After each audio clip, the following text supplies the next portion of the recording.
Today, I want to talk to you about sleep in a way that goes beyond the common advice to simply get more rest or sleep 7 to 8 hours a night.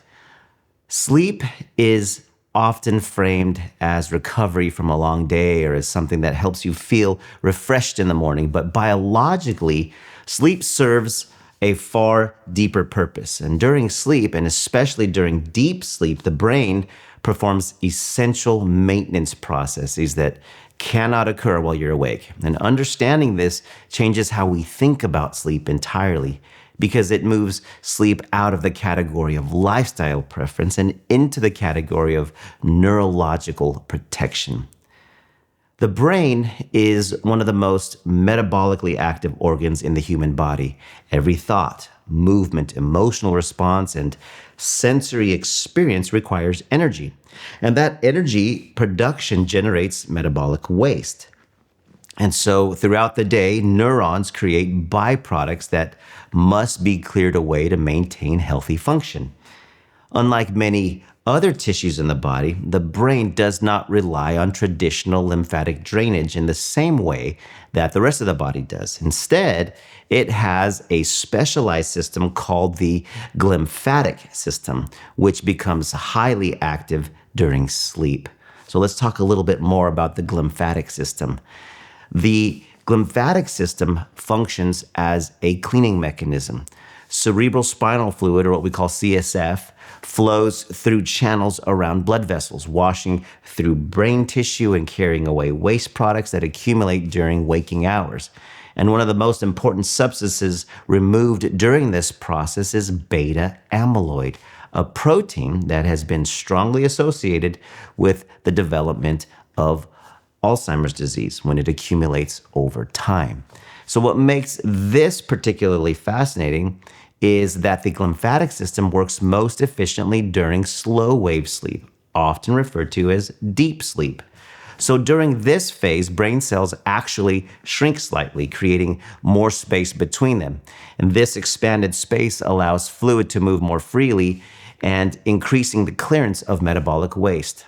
So in practical terms, deep sleep is when the brain performs its most intensive cleaning cycle. This means that when deep sleep is consistently disrupted, waste clearance becomes much less efficient. And so over years and decades of insufficient deep sleep, this can contribute to the accumulation of proteins linked to neurodegenerative diseases. Now, researchers are increasingly recognizing that poor sleep is a potential risk factor for cognitive decline, not because sleep deprivation directly causes dementia overnight, but because chronic disruption interferes with the brain's ability to maintain itself.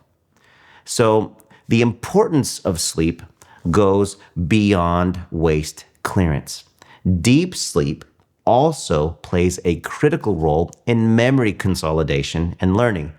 During waking hours, the brain absorbs enormous amounts of information. During sleep, neural networks reorganize and strengthen, deciding which memories to retain and which to discard. And this process supports not only academic learning, but actually emotional processing as well. So experiences that felt maybe intense or overwhelming during the day can be integrated more effectively when deep sleep occurs consistently. Now let's pivot a little bit and talk about hormones and stress and physical recovery. Hormonal regulation is another essential function tied to sleep architecture. Growth hormone peaks during deep sleep. This supports tissue repair, muscle recovery, and even metabolic stability. Things like cortisol now. Cortisol rhythms depend heavily on the sleep cycles. And when sleep becomes fragmented, cortisol patterns often become dysregulated, and this contributes to increased stress sensitivity, weight gain, and even reduced resilience. Let's pivot a little bit and talk about immune function. So sleep is essential with regulating our immune systems. Sleep influences immune function, and during deep sleep, inflammatory markers decrease while immune signaling pathways reset. Chronic sleep deprivation has been associated with increased inflammation, which in turn affects cardiovascular health, metabolic regulation, and even brain function.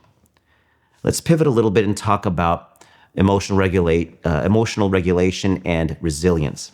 So one of the most overlooked aspects of sleep is its role in emotional regulation. The prefrontal cortex, this part in the front of our brains, which helps regulate emotional responses, requires adequate deep sleep to maintain its function. And when sleep is insufficient, emotional centers in the brain become more reactive. And this can make everyday challenges feel more overwhelming, increase anxiety, and even reduce tolerance for stress. Now let's talk about sleep quality versus sleep quantity. And many people believe they are sleeping enough because they spend several hours in bed, but the quality and structure of sleep matters more than the total duration alone, and that's important. Deep sleep typically occurs more frequently during the first half of the night, while REM sleep, the rapid eye movement sleep, becomes more prominent later in the night. So factors such as late night screen exposure, irregular sleep schedules, alcohol consumption, chronic stress, and untreated sleep disorders can actually reduce the amount of deep sleep, even if the total sleep time appears adequate. So when deep sleep decreases, the brain loses one of its most powerful tools for restoration. Cognitive clarity declines, emotional stability becomes fragile, and long-term risk factors begin to accumulate. So this is where understanding sleep as brain maintenance becomes transformative. Instead of viewing sleep as something optional or negotiable, it becomes clear that sleep is an active biological process essential for longevity and for cognitive resilience. Supporting deep sleep involves more than simply just going to bed earlier. Exposure to natural light during the morning helps to regulate circadian rhythms and signal the brain when to initiate melatonin production later in the evening. And reducing bright artificial light and stimulating content before bedtime actually helps to prepare the nervous system for slower brainwave states. Maintaining consistent sleep timing strengthens internal biological clocks, making deep sleep more accessible. Physical movement during the day improves sleep pressure, increases the likelihood of entering deeper stages of sleep at night. And of course, managing caffeine intake and avoiding heavy meals close to bedtime can also improve sleep architecture. So, in saying all this, the goal is not perfection, but consistency. The brain thrives on rhythm and predictable patterns of activity, and rest supports optimal sleep cycles. So perhaps the most important aspect of this conversation is that sleep quality is modifiable. Even individuals who have experienced years of poor sleep can often improve sleep architecture through intentional change. As deep sleep improves, people frequently notice better mood stability, clearer thinking, stronger memory, and greater resilience to stress. And when we understand that deep sleep allows the brain to cleanse itself, repair neural networks, and protect against long-term decline, it reframes this whole concept of sleep entirely. So sleep is not lost time. It's actually an active investment in brain health. Protecting deep sleep means protecting memory, emotional balance, and cognitive longevity.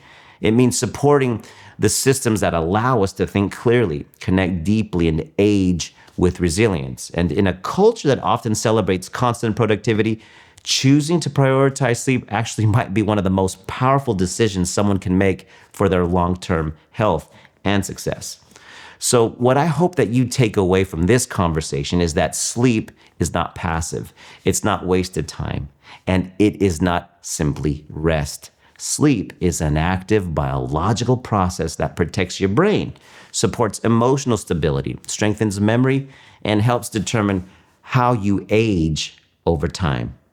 Friends, if this conversation resonated with you, consider sharing it with someone who may need to hear that improving brain health does not always require complicated solutions. Sometimes the most powerful interventions are the ones that restore the body's natural rhythms. And as always, remember that this is your health, your way. And understanding how your brain works gives you the ability to make choices that support clarity, resilience, and long-term well-being. We'll see you next time. This podcast is for general informational and inspirational purposes and does not constitute the practice of medicine or any healthcare services. No doctor-patient relationship is established, and the content in these episodes is not intended to diagnose, treat, or give medical advice, nor is this a substitute for seeking professional medical care. The use of the information discussed is at the user's own risk.